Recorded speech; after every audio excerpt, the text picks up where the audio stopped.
Good evening and welcome to the June 8th, 2023 Danby Select Board meeting. Would you please rise and join me in the pledge to the flag? I pledge allegiance to the flag of the United States of America and to the republic for which it stands, one nation, under God, indivisible, with liberty and justice for all. Clerk, would you please call the roll? Abbott. Here. Fuller. Haines. Here. Powers. Bender. Here. Beth, would you read the remote access attendance statement, please? Yes. Procedure for remote attendance at select board meetings. Remote access to select board meetings, while not required by law, is offered in order to encourage access and participation for as many of our town's citizens as possible. It is understood that a select board meeting is a meeting open to the public, but not a public meeting per se. Business is conducted and votes are cast by board members. Therefore, public attendees, in person or remote, who wish to comment on an agenda action item when it is addressed in the course of the meeting, should indicate such intention during the public comment period at the beginning of the meeting. To maintain order as well as the efficiency of the meeting, the rules for remote attendee participation are: 1. Remote attendees will be muted by online host upon joining the meeting and remain so unless recognized to speak. 2. Intention or desire to speak in order to comment or ask questions will be indicated by use of the hand-raising function of the remote platform. 3. People will be recognized in the order in which the hand-raising function is activated. Online host will alert the chair to the presence of remote questions or comments. 4. Remote participants, when recognized, will unmute their device and identify themselves with clearly spoken first and last name. 5. Comment or question will be limited to 2 to 3 minutes, after which participant will be muted. This time limit will apply to in-person participants as well. 6. General ground rules concerning decorum remains the same as that which is expected of citizens, guests, and board members attending in person. Namely, the speaker will not be interrupted and will not interrupt other speakers.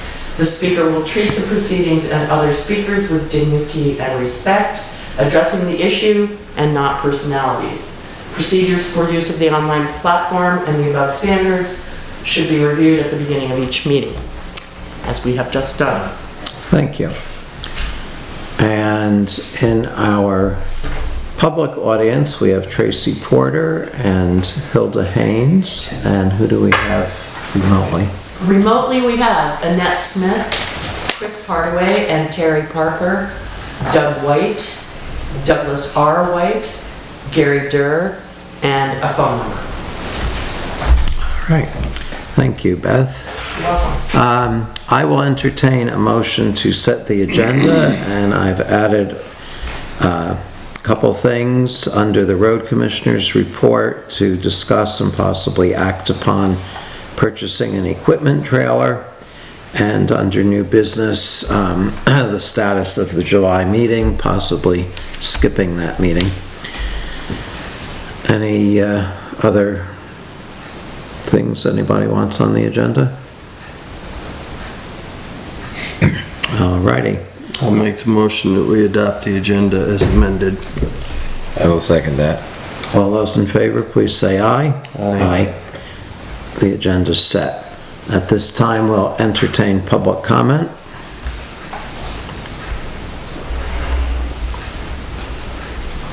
Hilda. Comment on the appraisal.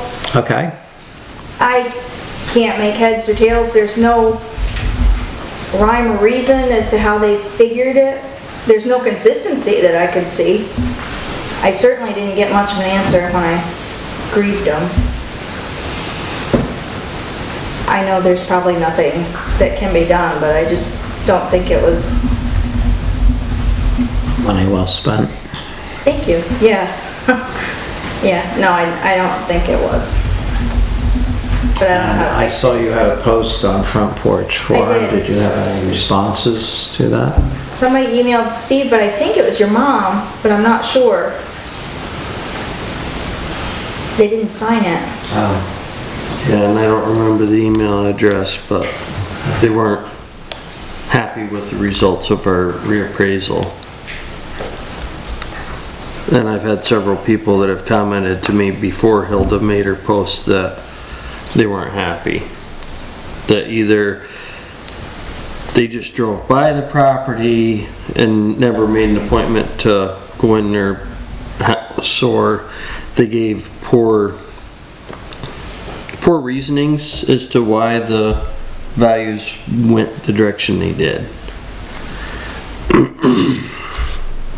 Okay. I know the lister said that the process for grieving isn't done.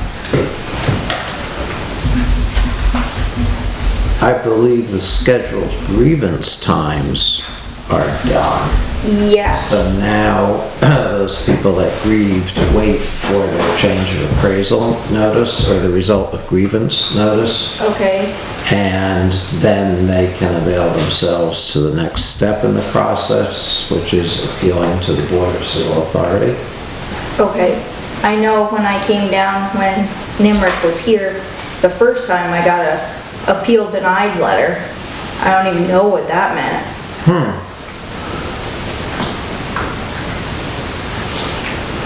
So then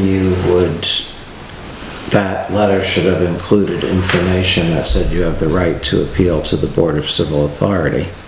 That was before the grievance day. They had an informational thing. Oh, yeah. That was the appeal denied letter that I got, was after that one. And then I came to the listers. And the answers I got didn't make a whole lot of sense. So now I think we're waiting on those letters. I'm surprised to hear that you got an appeal denied letter just based on an informational. I was a little stunned. Maureen, we weren't the only ones. Who got a letter? Yeah. We weren't the only ones that got letters from the Nimrick people saying your appeal was denied. Huh. We got one too, but Mike still went and met with the listers and like went to his appointment with that, and then they made an appointment to come and they said, well, we'll come look at the property, offer them, we'll do a walkthrough, and then they'll have another meeting. But yeah, he received a letter too from Nimrick saying that his appeal was denied, but he still met with listers. Right, he still met at the grievance. Yeah. Yeah. Yeah, I think. And that's really the one that, Yeah, from what I've heard, from what Is I've the heard from listers- other people that had issues with Nimrick just denied. And Denied everybody. And the way Maureen made it sound to me is that she had at least 2 people that told her that the letters that they received from Nimrick were illegal.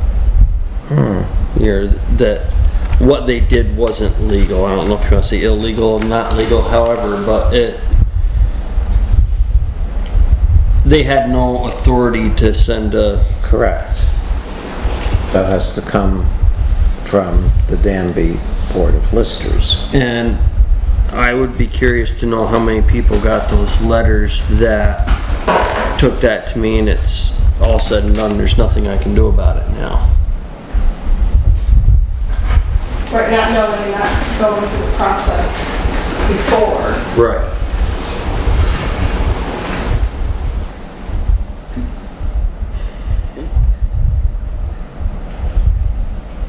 Okay, first of all, I'm not a lawyer, and secondly, I'm not a lister, so I'm not going to comment any farther on this. I was just voicing an opinion. So noted. Any other public comment? Okay, we'll move along then to entertain a motion to adopt the minutes of the Select Board meeting of May 11th, 2023. Kenny will make them, I'll second them. I'll make a motion. All righty. Any corrections or anything that we need to fix in there? Hearing none, all those in favor of adopting the minutes of May 11th, please say aye. Aye. That carries unanimously. Michael Abbott had asked for time to address the board, but he is ill this evening, so we'll skip over that. The next thing would be to set a date for dump day this year. And it looks like the day that we can get somebody to man the table out here would be the Saturday, July 22nd.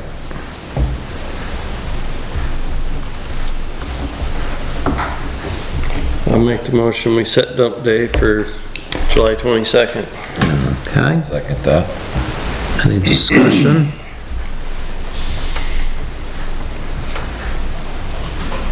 Hearing none, all those in favor of July 22nd, please say aye. Aye. Aye. Okay, and then, did we get, I didn't make copies of this. Do we want to change any of the prices? The prices were refrigerators or any appliance that has Freon, $35, air conditioners, $25, couches and chairs, $5, plumbing fixtures, $5, appliances such as washers, dryers, stoves, and dishwashers, $5, carpets and rugs, $5, computer parts and electronics, $5, dining room chairs and small wooden furniture, $5, large tables, $5, mattresses and box springs, $5, metal articles like filing cabinets, desks, lawnmowers, barbecue grills, $5, tires, $5, truck tires, $6, and we cannot accept large amounts of building debris, household items, or car parts. Fluorescent bulbs must be recycled, which they'd have to take them down to East Dorset or up to Rutland. We don't handle that here. And no fuel tanks or propane tanks. I do know that the cost of the mattresses should probably go up. That was something that Mark was pretty adamant about because they take up such volume, no weight, but you just can't get enough. I don't remember the figures. Do you happen to remember that? I thought he said it was, I thought he said it would be like 3 large garbage bags for a twin bed. So you're talking like 25 to 30. I mean, bare minimum, we should at least go to $10 on it, but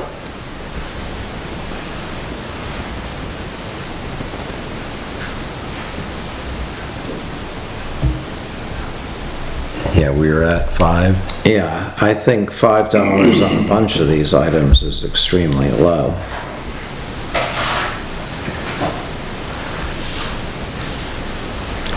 I mean, you know, why is a couch the same price as a chair?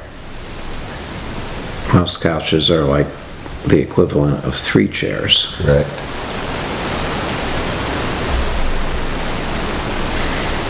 So I'd like to see couches at $10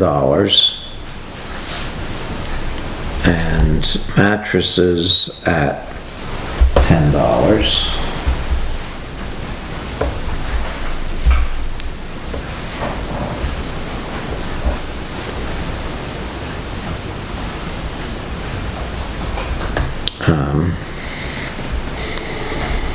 You know, carpets and rugs are kind of different. If somebody's ripped out wall-to-wall carpeting from a whole room, that's a rather bulky item.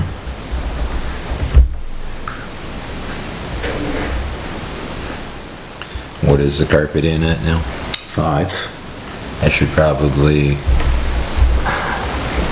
There's the argument, is it a rolled up rug or is it... or is it just a area rug? Right. Right. You know, I mean, a rug is a has a binding around it like that. Whereas carpet would just be a big, Is there two different categories for rug and carpet? Can we add a category for carpet? yeah.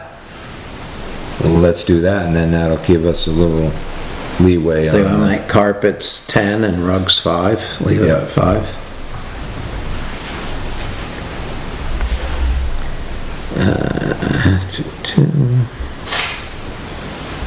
Metal articles, filing cabinets, desks, lawnmowers, barbecue grills are at $5.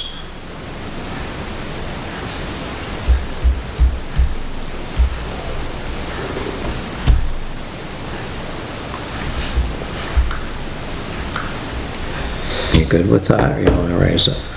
I wouldn't go up on the barbecue grills. Okay.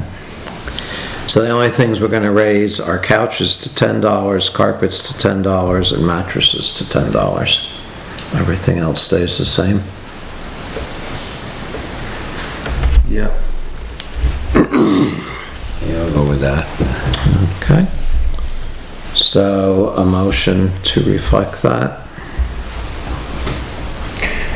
I will make the motion that we adopt the dump day price sheet as amended. Okay, is there a second? Second that. All those in favor say aye. Aye.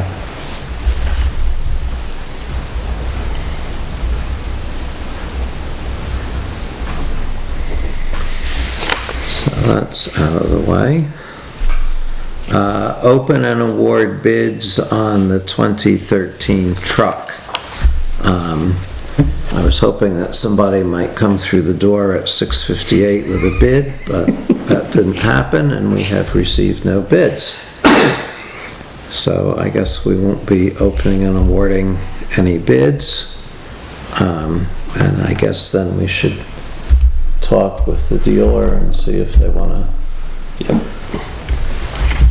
give us something on the trade-in. Yeah, I will call Craig Allen Monday and discuss it with him. Okay.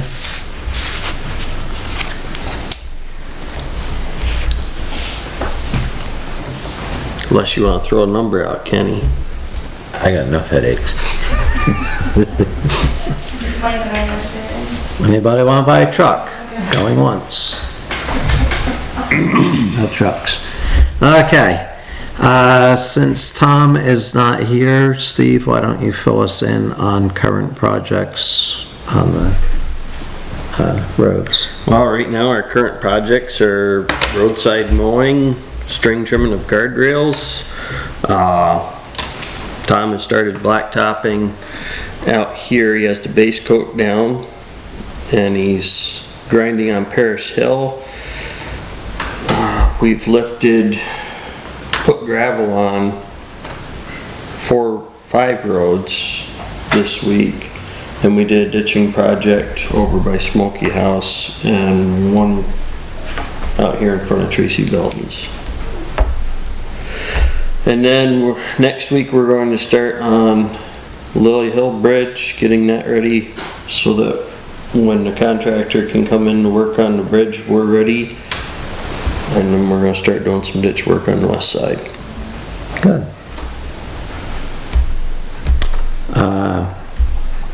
Then the next thing to discuss would be an equipment trailer. Our equipment trailer has been in bad shape for a number of years, and it's kind of been pieced and patched and whatnot, but the frame is rusted on it, and it's to the point where it doesn't seem wise to spend any more money on it. So we have received 2 quotes for an equipment trailer. One is $30,931 and the other is $33,100. I'll let you talk more about it if you want. I thought maybe Kenny would want to talk more on it. Okay. Well, I don't know. It's called shifting the buck. Yeah, just passing stuff around. Passing the buck. No, Rhea? I'm not sure who makes the felling. I've never heard of them until Mike sent that quote. No, I don't know, I mean, it looks kind of familiar to different trailers, but it's, a lot of these divisions are buying and selling them all the time. But I will say that the Eager Beaver has been around for a long time, and it's a high-quality trailer, even though the price is a little bit more. And that seemed to be readily available. The other one, there was some language there about supply and demand and whatnot. Yeah, I think I did see that somewhere where it said they're subject to availability. I think the Eager Beaver is a much better trailer. Definitely a proven trailer, and I don't think that we can go wrong with that. And this is the time of year we need it, right? Well, we certainly are moving the excavator around quite a bit. Right. Last week I moved it 4 times in one day. There you go. Been there, done that. I would make a motion that we purchase the Eager Beaver from General Engineering Company, who is No. Rochester Truck Company. Rochester Trucks. Yep. Now, did Mike say that this was available right now or not? He told me he had quotes coming. He didn't say if they were available or not. Do we have to wait for the third one? If we're getting I'm the third one? assuming because he hasn't got it, because he told me he was, I talked to him 2 days ago on the phone, and he said he was gonna get the third quote that night, and he was gonna email all of them to us. And we haven't got a third quote, and I haven't heard back from Mike tonight to find out if he had it. So I'm assuming whoever he's So dealing with we've done what our didn't- policy requires, and he's tried to get them. Right. So, I think I heard you start to make a motion there. Yes, I make a motion to purchase the 20-ton Eager Beaver from Rochester Truck Incorporated for the sum of $33,100. And do I hear a I'll second? second it. Any more discussion? Hearing none, all in favor, please say aye. Aye. Aye. So that motion carries unanimously.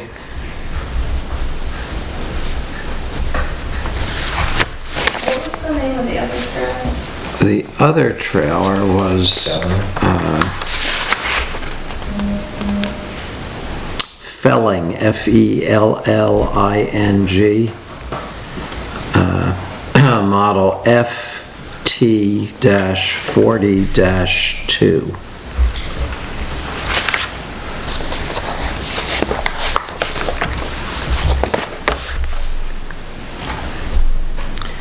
Okay, I have a fleet permit for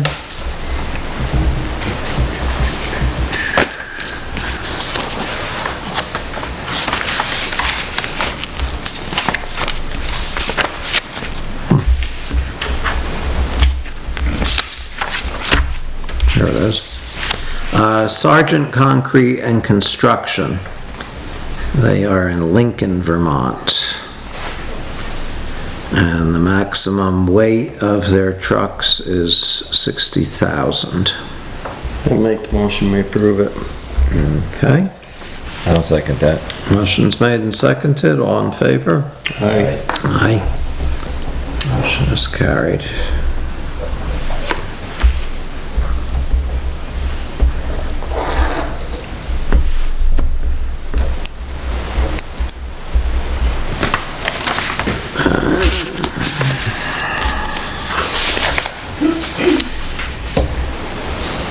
Then we have transfer station procedures, stickers or cards. We can batting this around. Kenny, I think you said you had a little more information. and- Yeah, I did have some information. I had an idea, but I also looked at some of the surrounding towns. Pretty much every town that I looked at has a town identification sticker. They're at different prices, but that's something that we don't have. I don't know if we want to do that. It is definitely So is that on top of that's a yearly a sticker. dump fee? Yes. So In you- order to the use the sticker dump. approve that you have the right to dump here. Correct. And then you're charged per bag. Yep. What do I got written down here? Bear with me for a moment here. What was...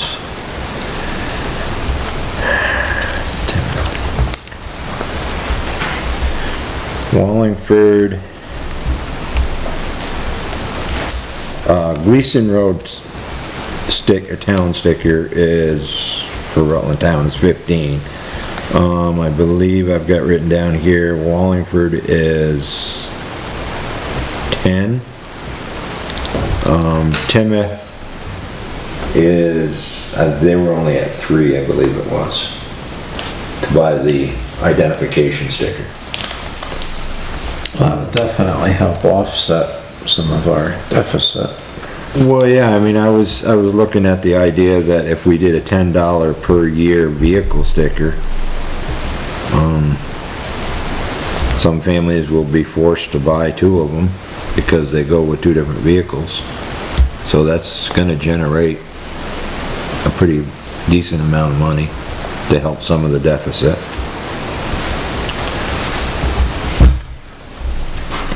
As for, Timoth has a punch card. They sell, they use 1 punch per bag. They're doing just a single 30-gallon size at $2.50 per bag,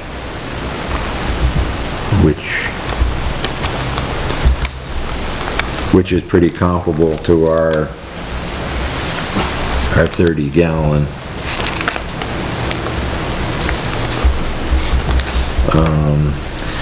Wallingford does 4 punches per 30-gallon, and their 20 whole card is $20. So they're talking $4 per bag. So we're kind of right in the middle.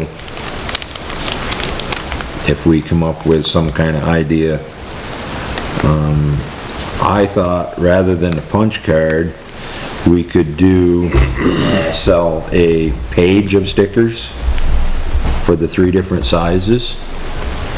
13-gallon, 10 sticker page could be $15, which works out to $1.50 a bag. Currently we're at $1 bag right now, right? For the kitchen For the kitchen size, yes. For the 30 to 39 gallon, you could have a 10 sticker page for $30, and that would work out to $3 per bag, which I think that was something. I looked at your prices that you had out there, and they're right on the same, with a 10 sticker page for the 45 to 50 would come in at $6 a page. I mean, this is just something that I came up with. I don't know, I guess I'm on the fence with the punch card. With our situation, I think it's gonna be difficult to maneuver them through at an efficient pace. I like Kenny's idea with the page of stickers. Cause then you'd So have, how does that eliminate cash changing how's hands? punch card gonna eliminate cash? Cause You when have you to- show up, You have to buy the punch card through the office. and when they show up on Saturday without a punch card, they're gonna give a sob story. There is no easy solution, that's the No, problem. there is no easy Right. solution.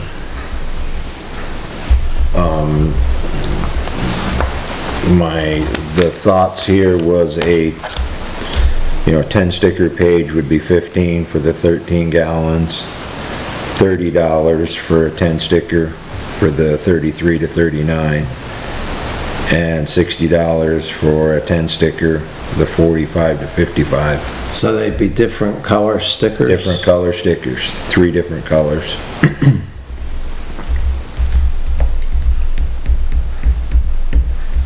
And just 1 sticker per bag. Yeah, I like that idea. And I guess the page of stickers could be mailed just as easily as a punch card. The thing from the town that I was looking at that's similar to Danby, that went from stickers to punch cards, they have a clerk treasurer, and that person said that they liked the idea that they could easily mail out the punch card. Our present system with the roll of stickers, it's kind of hard to mail them, I guess. But if we go with a sheet like Kenny's saying, you would just have, Right. Put it in a longer envelope. Yeah. yep, And in theory, if you put in stickers on your bags before you leave your house, Right. you don't have enough stickers, then you don't take the garbage that day. And this gives the person a choice to, maybe they want to just do 1 big bag.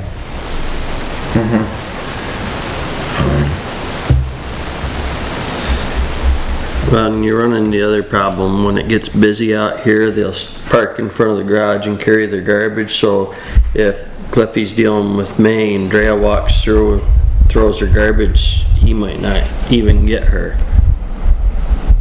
If he's punching. Yep. Yeah. Because Well, I mean- sometimes there's 2 or 3 people carrying bags because there's a vehicle parked there. Yep. It gets kinda crazy. Yep. I think any which way you're gonna have people going to the Mm-hmm. Oh, yeah. But I do feel that we need to do an identification sticker, and that will generate some revenue. I kind of paid attention to some people that go in there 85% back in. They could stick it on the back bumper. Because I've heard complaint they don't want to put it on the window. Just put it on the rear bumper of your vehicle that you're using.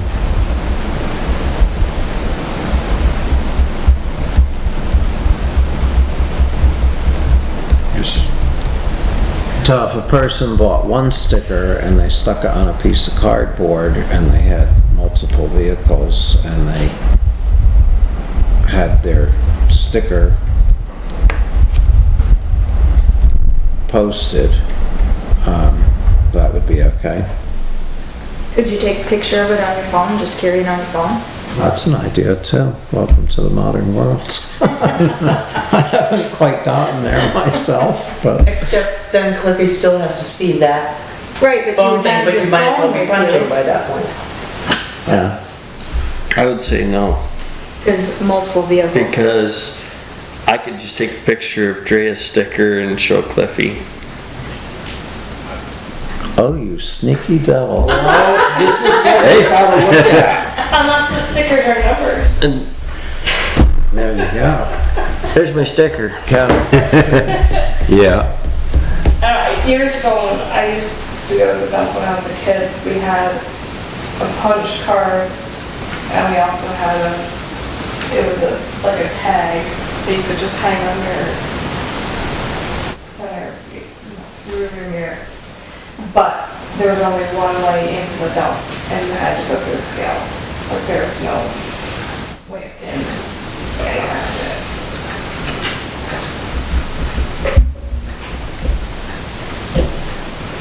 What, you did like the mirror tag instead of sticker, because some people are gonna be like, oh, sticker my vehicle.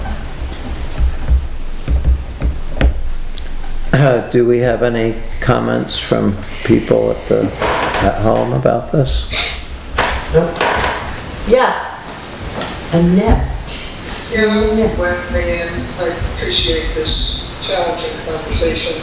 So I'm thinking about the sticker, the conversation about how people are lined up and they're carrying their bags, and so who's going to see the sticker on their car if they're carrying the bags?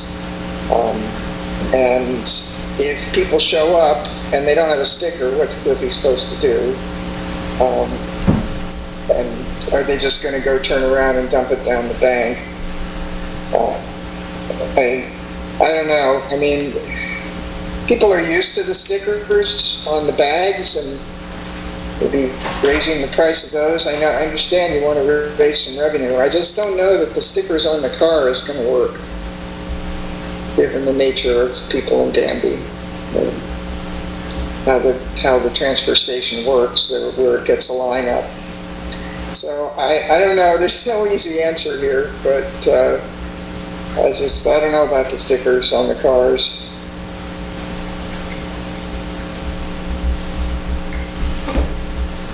Okay, thank you, Annette. Say you don't have to, buy a residence tag. Probably, 60% of people who use the dump will actually do that. Well, and actually, if we're And going... if they just purchase it and it's whatever, that alone is an additional revenue, whether it's checked or not. If they're going to purchase the stickers for the bags, it would be very easy to just check, is this a Danby resident when they come in to purchase it? We have all kinds of lists around here. We have the grand list, we have the voter checklist. So you just look and see. When it's all said and done, if we get the price to what it should be, doesn't matter who dumps in there, as long as Right. they're paying. That's true too. I mean, I would rather somebody from Pollitt pay us what it costs to get rid of it than have them throw it on the side of the road. Yeah. Just not necessarily, so not really phrase it as a residence tag, just a dump access tag. A Danby what? Like a dump access tag. And then you have like stickers.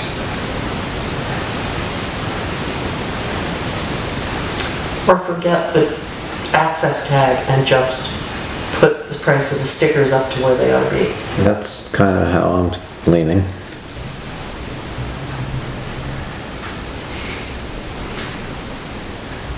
Well, we've kicked the can long enough. I will make the motion that we adopt Kenny's sheets of sticker idea and put that in the motion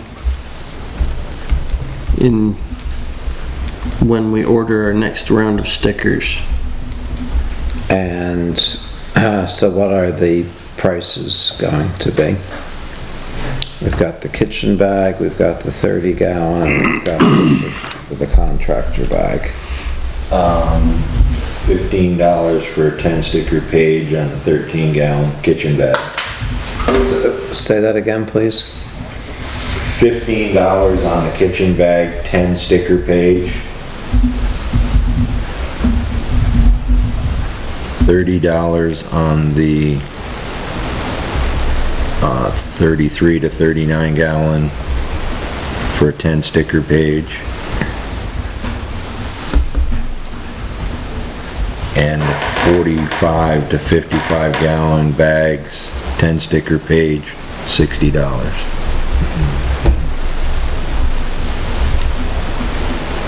And you said 45 to 60 gallons.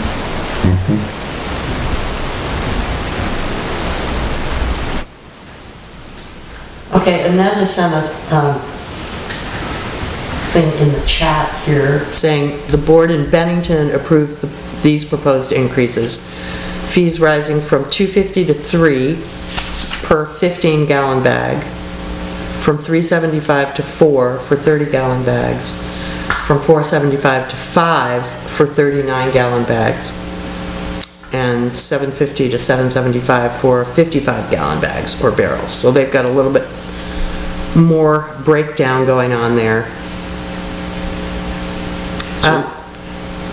So right now, the way Ken just explained it reflects the price increase that we had discussed at a previous meeting. Okay, And it has it, a kitchen bag is $1.50 now instead of $1. A 30-gallon is $3, and your 55-gallon would be $6, which we had agreed not to raise substantially all at once. Yeah, and that seems to be keeping in line with other places. Yeah, I mean, that kind of puts us in the middle, and I think that's pretty much right in the That's same right, line yeah. as what you were looking Yeah. at, right? Yeah. Okay, so, did you second the motion? I'll second the motion. Okay. So would you just read the motion back that we're absolutely clear on it? We didn't add colors into it, though. Yeah, so what I have is motion to adopt sheet of stickers. Three colors. Oh, I put different colors for each bag. Okay. Do you want that or 3 colors? So motion to adopt sheet of stickers, different colors for each bag for purchase. 15 $10 sticker page kitchen bag, 30 $10 sticker page, 33 to 39-gallon bag, and $60 10 sticker page for 40 to 60 gallon. Sound good? Yep. Sounds good to me. All those in favor, say aye. Aye. Motion carried. and just for the record, this chat that I was reading was really from Chris Hardaway and Terry Parker, so. I'm Just, glad we finally got that resolved. Okay, now our next item of business is the sheriff contract. And I did email it to people, but in case you didn't get to see it or forgot about it, there's a copy of the proposed contract. I spoke with Sheriff Fox and told him that we are not interested in having included in our hours the patrolling of Route 7. We felt that was up to the state police, and he agreed with that. And the other question that you asked me to ask of him was, could the deputy be available when work zones are in place? And he said there's 2 ways of handling that. If it's included in the regular patrol hours and an emergency happens in another town, the deputy would have to leave and go to that. So there might be times when there was no deputy on hand while work was taking place. We could, however, have a deputy full-time during the course of the work, and that would just be an hourly rate on top of our regular patrol hours. Right now, right now I'm in hopes that we don't have to go that route as far as having them in the work zone. But if we do, I would suggest that we just go with our regular sheriff for now. And take the chance that there's no emergencies. Right, because if we do get to the point where we need to have the sheriff watching the lights, I think one day of that would remind everybody that isn't paying attention to pay attention. You know, when we were on Parish Hill, Doug White had 2 people went right by him when he was parked at the lights. And when they came by us, they were moving. But for the most part, we don't have an issue with that. And we had one down here that we know ran the light.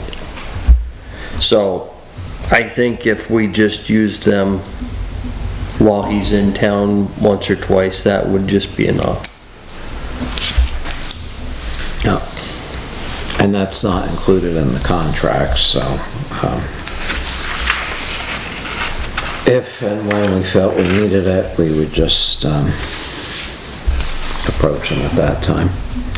So the total contract for those of you in the audience, would be $29,008 a year for 592 hours. It's billed at $49 an hour.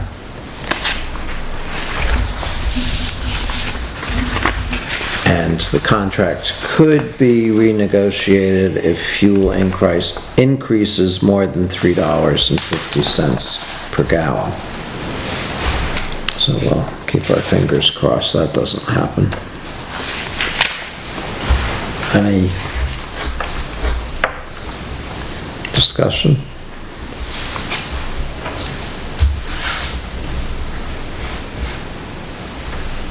Somebody want to make a motion? The only question I have, I think Tommy brought it up last time, was more traffic control. Because we have, Well, we're up to our budget because we had $30,000 altogether with that other $10,000 that we put in for increased traffic control.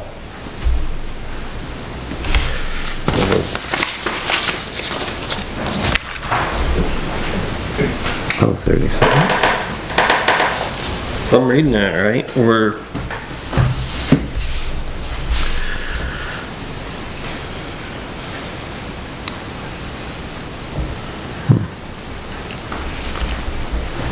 $24 and $10, okay. Well, we're under budget, so if we get to the point where we need to call them for traffic control extra, we can figure that out later. Yeah. I'll make the motion that we sign the sheriff's contract. Okay, I will second that. okay, all those in favor say aye. Aye. So this is 6/8/23.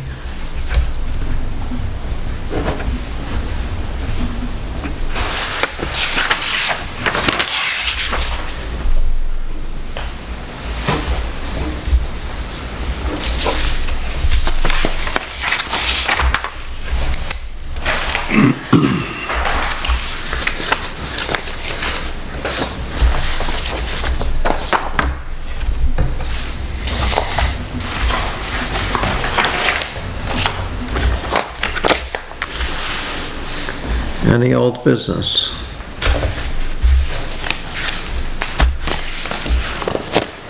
Not hearing any new business?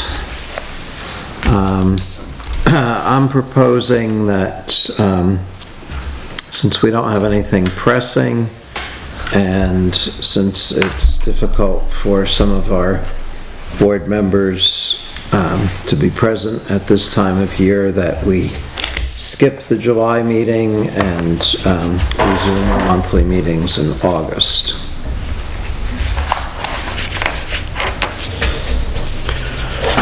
We don't have anything.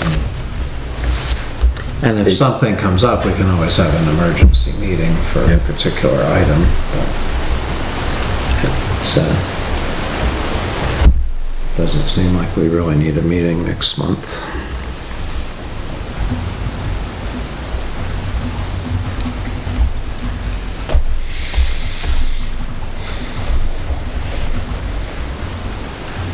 Okay with lesser meetings. I'll make the motion that we skip July's meeting and call a special meeting if needed. I will second that. Motion is made and seconded. Any discussion?